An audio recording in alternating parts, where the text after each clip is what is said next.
Bien le bonjour à toutes et à tous, heureux de vous retrouver pour ce premier épisode de Time Machine. Avant de commencer cette vidéo, merci d'être là, infiniment merci, mais je vous aime, mais d'amour. Je vous invite à consulter cette vidéo juste ici, sur cette chaîne. Le lien est disponible dans la description, elle vous permettra de comprendre qui je suis et pourquoi je crée ce format là tout de suite. Mais pour résumer, je suis 3D artiste, salut, ça va. Et je me bats pour créer mon court-métrage d'animation, me permettant de produire mon propre film d'animation, ceci maintenant depuis 3 ans. Pour ce faire, une page Ko-fi est accessible depuis la description pour m'aider à financer ce court-métrage à hauteur de 12 000 €. Et puis pour comprendre le reste, tout est accessible depuis cette chaîne. Alors installez-vous, découvrez tout le travail qui réside, n'est-ce pas, derrière...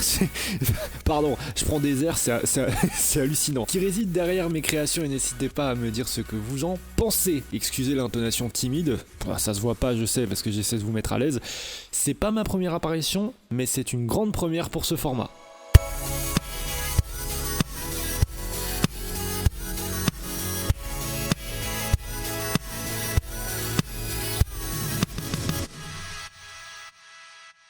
Aujourd'hui, je vais vous parler de Hello Soon. Hello Soon, c'est mon premier clip d'animation créé en 2021. Presque. Ayant déjà fait des petites animations avant, j'ai vite compris que ce serait long. J'ai eu alors l'idée de tricher un peu. Mais avant ça, le point de départ est tout simple. Durant le Covid, super moment. Moi, très introverti, j'avais aucun scrupule à rester chez moi, c'était même très bien convenu. Mais au bout d'un moment, j'ai commencé à en avoir un tout petit peu marre. J'aime énormément l'été et l'hiver et j'aime certaines dates. Ça n'a aucun rapport, mais dans quelques secondes, tu vas comprendre.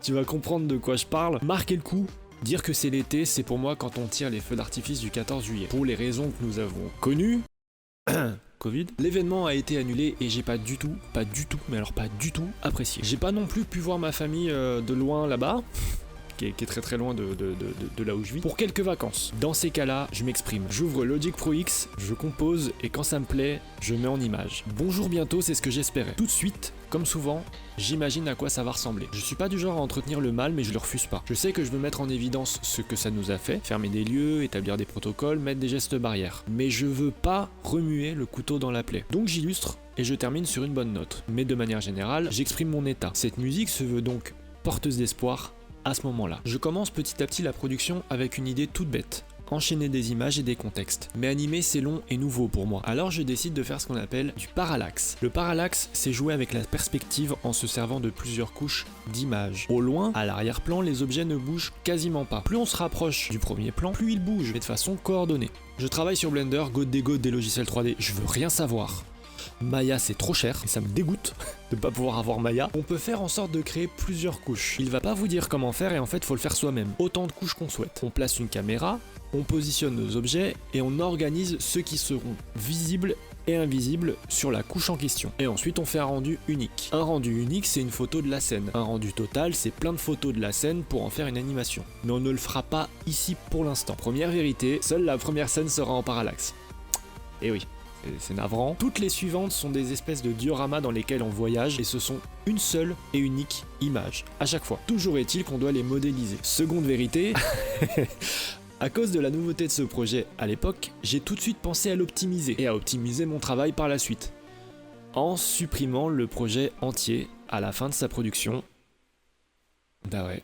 Petite erreur de débutant, du coup aujourd'hui j'ai aucun fichier source à vous montrer. Tout est parti. Mais ici c'est pas trop grave parce que c'est pas le clip le plus compliqué que j'ai fait, donc encore une fois il s'agit de juste modéliser une scène et de prendre une photo. J'ai ensuite réalisé la post-production de toutes les scènes dans After Effects pour animer un semblant de caméra et des éléments visuels graphiques ainsi que des petits effets par-dessus qui font plaisir. Une autre erreur, si vous n'avez pas encore regardé le clip je vous invite à le regarder mais je vous montre une image tout de suite. Vous avez pas remarqué que c'est illisible? Ça c'est le rendu officiel, hein. C'est sur YouTube ça, c'est pas YouTube qui impose ça, hein. Ça c'est une erreur de ma part. Une envie d'optimiser mon travail en voulant réduire la résolution finale pour quelque chose de plus digeste. Mais petit conseil, faut pas cliquer partout, c'est ce que j'ai certainement dû faire à ce moment-là. Les éléments visuels, ceux qu'on peut voir sur les affiches, les journaux, tout ce qui affiche du texte ou des images, ont été composés dans un simple logiciel de traitement de texte. Un Word, juste un Word, c'est tout.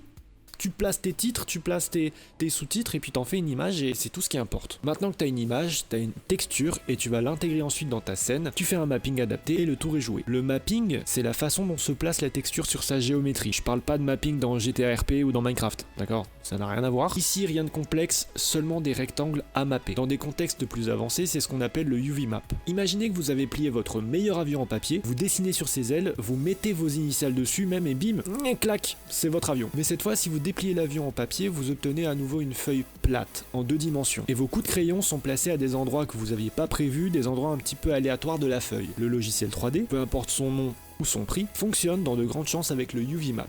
Et c'est lui qui réfléchit à déplier votre modèle 3D virtuellement comme un origami pour que vous placiez ensuite les textures dans le logiciel lui-même ou dans un logiciel externe. Exemple Photoshop, GIMP, Photofiltre, etc., etc. Dans Blender, on peut peindre directement sur le modèle et celui-ci complète la texture 2D en conséquence et génère une espèce d'image PNG à utiliser en bonne et due forme à mesure qu'on peint. Mais le UV Map, c'est une science que j'ai pas encore acquise à ce moment-là et ça prend beaucoup de temps pour optimiser le mapping de vos textures. Pour un premier clip qui veut projeter une issue lors d'une épidémie mondiale, je trouve que c'est pas si mal fichu que ça en vérité et c'est surtout le début d'un tout pour moi. Mais à ce moment-là, je le savais pas du tout. Dernière vérité, j'ai récemment eu l'idée d'en faire un reboot mais avec l'évolution de mon travail d'aujourd'hui et cette fois je garde les fichiers. De plus, il y a une nouvelle version de la musique qui pourrait se convertir en chanson en trouvant la bonne chanteuse. Oupsi oups, c'est déjà choisi. Désolé. Il semblerait que ce soit déjà la fin de ce premier épisode de Time Machine. Forcément, Hellosoon n'est pas aussi bien ficelé que la suite, ce à quoi je vais vous laisser tranquille. N'hésitez surtout pas à vous abonner pour voir la suite qui se promet d'être progressive, évidemment. J'ai besoin de votre aide sur Ko-fi pour que je puisse enfin réaliser mon court-métrage, mais vous faites exactement ce que vous voulez. Et moi, je vous retrouve pour le second épisode dans quelques jours. Miam, vous allez... Mais alors, il va se passer trop de trucs. Dans le second épisode, on va encore plus parler. Vous allez voir que ça va aller encore plus loin. Ah, je vous parlerai pas du 3e épisode. Bah abonnez-vous. Vraiment, abonnez-vous maintenant et vous saurez. Quant à moi, je vous dis portez-vous à merveille et d'ici là, à très vite.